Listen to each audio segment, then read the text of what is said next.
ലെബനനിൽ Israel നടത്തിയ ശക്തമായ വ്യോമാക്രമണങ്ങൾക്ക് മറുപടിയായി ഇസ്രായേലിനെ ലക്ഷ്യമിട്ട് ഇറാൻ വ്യാപക മിസൈൽ ആക്രമണം നടത്തി. പശ്ചിമേഷ്യൻ മേഖലയിലെ സംഘർഷാവസ്ഥ കൂടുതൽ രൂക്ഷമാകുന്ന തരത്തിലുള്ള ഈ ആക്രമണത്തിൽ നിരവധി ബാലിസ്റ്റിക് മിസൈലുകളും ദീർഘദൂര ആക്രമണശേഷിയുള്ള ആയുധങ്ങളുമാണ് ഉപയോഗിച്ചതെന്നാണ് റിപ്പോർട്ടുകൾ. ഇസ്രായേലിന്റെ വടക്കൻ മേഖലകളെയും പ്രധാന സൈനിക കേന്ദ്രങ്ങളെയും ലക്ഷ്യമിട്ടായിരുന്നു ആക്രമണം നടന്നതെന്നാണ് പ്രാഥമിക വിവരങ്ങൾ. ഇറാൻ തൊടുത്ത മിക്ക മിസൈലുകളും തങ്ങളുടെ വ്യോമ പ്രതിരോധ സംവിധാനങ്ങൾ വിജയകരമായി തകർത്തതായി ഇസ്രായേൽ പ്രതിരോധ സേന അറിയിച്ചു. രാജ്യത്തിന്റെ വിവിധ ഭാഗങ്ങളിൽ മുന്നറിയിപ്പ് സൈറനുകൾ മുഴങ്ങിയതിനെ തുടർന്ന് ജനങ്ങൾ സുരക്ഷാ ബങ്കറുകളിലേക്ക് മാറുകയും ചെയ്തു.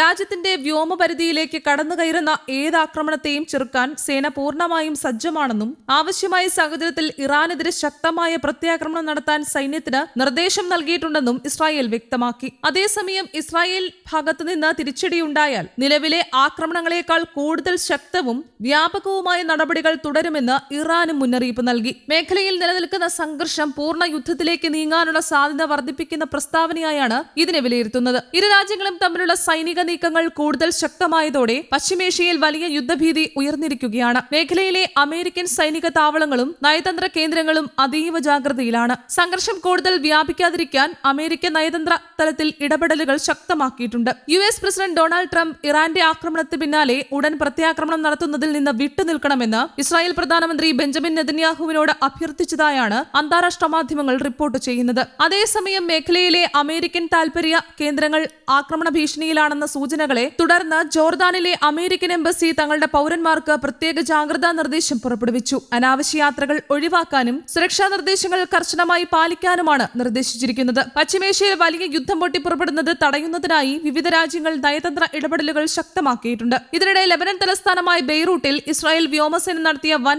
വ്യോമാക്രമണമാണ് നിലവിലെ സാഹചര്യങ്ങൾക്ക് വഴിവെച്ച പ്രധാന സംഭവം. ബെയ്റൂട്ടിന്റെ തെക്കൻ പ്രാന്തപ്രദേശമായ ദഹിയയിൽ പ്രവർത്തിച്ചിരുന്ന ഹിസ്ബുള്ളയുടെ പ്രധാന കമാൻഡ് ആസ്ഥാനവും ഭൂഗർഭ ഓപ്പറേഷൻ കേന്ദ്രവുമാണ് ഇസ്രായേൽ ലക്ഷ്യമിട്ടത്. അത്യാധുനിക യുദ്ധവിമാനങ്ങൾ ഉപയോഗിച്ച് നടത്തിയ ആക്രമണത്തിൽ ഈ കേന്ദ്രങ്ങൾ പൂർണ്ണമായും തകർത്തതായി ഇസ്രായേൽ അവകാശപ്പെട്ടു. ആക്രമണത്തിന് പിന്നാലെ ദഹിയ മേഖലയിൽ തുടർച്ചയായി അതിശക്തമായ സ്ഫോടനങ്ങൾ ഉണ്ടായി. കിലോമീറ്ററുകൾ അകലെയിരുന്ന് പോലും കനത്ത പുകമേഘങ്ങൾ ദൃശ്യമായിരുന്നുവെന്നാണ് പ്രാദേശിക മാധ്യമങ്ങൾ റിപ്പോർട്ട് ചെയ്യുന്നത്. നിരവധി കെട്ടിടങ്ങൾ പൂർണ്ണമായും തകർന്നതായും സമീപ പ്രദേശങ്ങളിൽ വ്യാപക നാശനഷ്ടങ്ങൾ ഉണ്ടായതായും റിപ്പോർട്ടുകളുണ്ട്. ജനവാസ മേഖലകളുടെ അടിയിലായാണ് ഹിസ്ബുള്ളയുടെ ഭൂഗർഭ സൈനിക ആസ്ഥാനം പ്രവർത്തിച്ചിരുന്നതെന്നാണ് ഇസ്രായേൽ സൈന്യത്തിന്റെ വിശദീകരണം. എന്നാൽ ആക്രമണത്തിൽ സാധാരണ ജനങ്ങൾക്കും നാശനഷ്ടങ്ങൾ സംഭവിച്ചിട്ടുണ്ടോ എന്ന കാര്യത്തിൽ വ്യക്തമായ വിവരങ്ങൾ പുറത്തു വന്നിട്ടില്ല. സംഘർഷം രൂക്ഷമായ സാഹചര്യത്തിൽ മേഖലയിലെ വ്യോമഗതാഗതത്തെയും ഇത് സാരമായി ബാധിച്ചു. സുരക്ഷാ കാരണങ്ങളാൽ ഇറാൻ, ഇറാഖ്, സിറിയ എന്നീ രാജ്യങ്ങൾ തങ്ങളുടെ വ്യോമപാതകൾ താൽക്കാലികമായി അടച്ചു.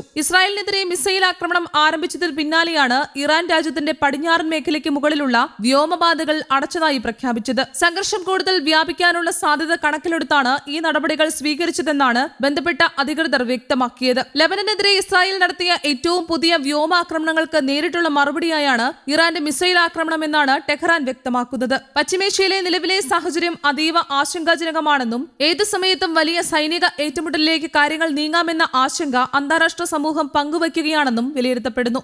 News desk Kerala Kaumudi.